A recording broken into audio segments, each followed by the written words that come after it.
तो hello guys, तो कैसे हो आप लोग। तो सबसे पहले ये बता देता हूँ कि मेरे PA2 चालू हो चुके हैं, जिसको यूनिट टेस्ट 2 भी कहते हैं। और इसके बाद 10 तारीख से मेरे ऐसे 1 भी होंगे, जिसको हाफ ईयरली भी कहते हैं। तो इसलिए मैं वीडियो एक दिन छोड़ के अपलोड किया करूँगा। और हाफ ईयरली के टाइम पे 10 तारीख के बाद हफ्ते में सिर्फ 2 ही वीडियो अपलोड करूँगा, क्योंकि मतलब एक ही हफ्ते के लिए बस, क्योंकि यार टेस्ट चल रहे हैं, इसलिए थोड़ा समझ जाओ, ठीक है। तो चलिए वीडियो शुरू करते हैं। जय श्री राम। आज की वीडियो है कि अगर कर्ण वाशवी शक्ति का प्रयोग भगवान श्री कृष्ण कर देते तो क्या होता। तो चलिए ये वीडियो शुरू करते हैं। जय श्री राम।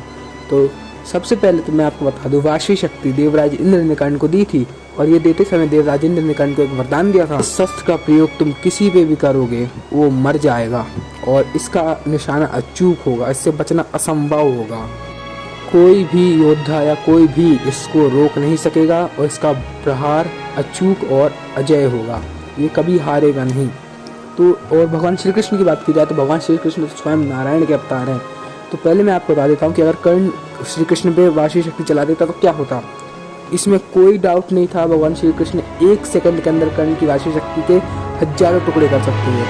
सिर्फ वो अपना एक उंगली भी मार देते तो कर्ण की वाशवी शक्ति के करोड़ों टुकड़े हो जाते, लेकिन फिर भी भगवान श्री कृष्ण मारे जाते हैं, क्योंकि भगवान श्री कृष्ण को देवराज इंद्र के वरदान का मान रखना ही पड़ता, और भगवान को ऐसा करना ही पड़ता था। उनको किसी दूसरे भगवान के वरदान या श्राप का मान रखना पड़ता था। आपको एक उदाहरण देता हूँ। जब भगवान शिव ने भस्मासुर को ये वरदान दे दिया था कि तुम जिस पे भी हाथ रखोगे तो वह योद्धा मारा जाएगा, या कोई भी हो वो मारा जाएगा। भस्मासुर फिर अहंकारी हो गया, उसने भगवान शिव को मारने की कोशिश की। तब भगवान शिव वहाँ से चले गए। तो आप ही देखिए, भगवान शिव जिन्होंने अपने भक्त की और अपने भक्तों की वरदान की मान रखा, और वो वहाँ से चले गए। और इसके बाद भगवान विष्णु ने भी उसका मान रखा, और भगवान ब्रह्मा ने भी मान रखा।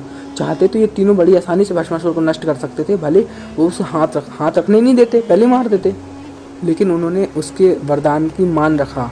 इसलिए भगवान हमेशा ही वरदान और श्राप का मान रखते हैं।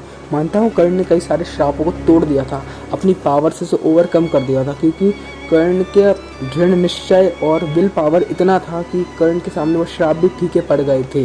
लेकिन भगवान ऐसा नहीं करेंगे, कर सकते हैं पर करेंगे नहीं, क्योंकि उनको अपने श्राप का पूरा मतलब मान रखना ही पड़ता था, चाहे कुछ भी हो जाए, और वरदान का भी मान रखना ही पड़ता था। जैसा देवराज इंद्र ने वरदान दिया था कि इसका निशाना अचूक होगा, और जिस पे भी होगा वो मारा जाएगा। अगर कर्ण भगवान श्री कृष्ण में वार कर देते तो भगवान श्री कृष्ण को ना चाहते हुए भी और सामर्थ्य होते हुए भी उसका प्रहार सहना पड़ता, और वहाँ पे अपने दम तोड़ने पड़ते, क्योंकि ये विधि का विधान था। मैं ऐसा नहीं कह रहा हूँ कि भगवान श्री कृष्ण से बड़े हो गए कर्ण, ऐसा संभव नहीं है। एक कर्ण क्या, 1000 या 1,00,000 कर्ण भी भगवान श्री कृष्ण को नहीं हरा सकते। कोई भी योद्धा भगवान को नहीं हरा सकता, चाहे भगवान कोई भी हो। मैं भगवान की बात कर रहा हूँ, देवता की बात नहीं कर रहा हूँ। कोई भी देवता कर्ण को नहीं हरा सकता, ये भी आप ध्यान रखना। लेकिन भगवान श्री कृष्ण तो भगवान के रूप थे ना, इसलिए उनको हराना संभव है। लेकिन फिर भी वाशवी शक्ति उनके लिए एक वरदान थी, और वरदान का मान भगवान श्री कृष्ण को रखना ही पड़ता। और कुछ लोग कहेंगे कि अगर इतना ही मान रखते थे तो भीष्म को मारने क्यों उठ गए। तो पहली बात तो ये, भगवान श्री कृष्ण ने इसलिए नहीं उठे थे भीष्म ओवर पावर हो गए थे, नहीं। भगवान श्री कृष्ण इसलिए उठे थे क्योंकि अर्जुन लड़ नहीं पा रहे थे, अर्जुन का ध्यान नहीं लग रहा था युद्ध में। उसका ध्यान लगाने के लिए, उसको समझाने के लिए उठे थे। जिस तरह उन्होंने समझाने के लिए गीता ज्ञान दिया था, उसी तरह वो उठे थे। अन्यथा वो भीष्म को मारना नहीं चाहते थे, बस अर्जुन उनको समझाना चाहते थे। तो अब मैं बताता हूँ क्या होता अगर कर्ण भगवान श्री कृष्ण के ऊपर वाशवी शक्ति का प्रयोग कर देते। तो अगर कर्ण भगवान श्री कृष्ण को वाशवी शक्ति चला देते तो भगवान श्री कृष्ण उसको ऊपर लेते और वहीं पर मर जाते। या फिर भगवान श्री कृष्ण का एक रास्ता था बचने का कि वह वाशवी शक्ति के समय को रोक देते। श्री कृष्ण ने कर्ण के ब्रह्मास्त्र का समय रोका था, पर कर्ण का ब्रह्मास्त्र जो था वो ब्रह्मास्त्र था, और जो अस्त्र शस्त्र होते हैं उनमें ऐसा कोई स्पेशलिटी नहीं होती कि लगेगा ही लगेगा और मरना ही निश्चित ही, ऐसा नहीं होता। लेकिन वाशवी शक्ति अचूक और अमोघ अस्त्र, उसका लगना पक्का था। तो इसलिए भगवान श्री कृष्ण को लगता तो वरदान कहने लगता तो, पर भगवान श्री कृष्ण को रोक सकते थे। वो काफ़ी स्लो कर सकते थे, वो इतना स्लो कर सकते थे कि मतलब युद्ध खत्म हो जाता फिर जाके लगता। तो वो पांडव को जिता देते, उसके बाद वह उसको प्रहार सह के अपना देह त्याग कर देते।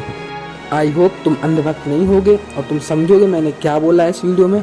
आपको ये वीडियो कैसी लगी कमेंट सेक्शन में बताइए। आजकल सब्सक्राइबर जल्दी नहीं बढ़ रहे हैं, जल्दी से जल्दी 100 सब्सक्राइबर पूरे कर दो। इस वीडियो को लाइक कर दो, कम से कम इस वीडियो को शेयर कर दो। जय श्री कृष्णा, हर हर महादेव।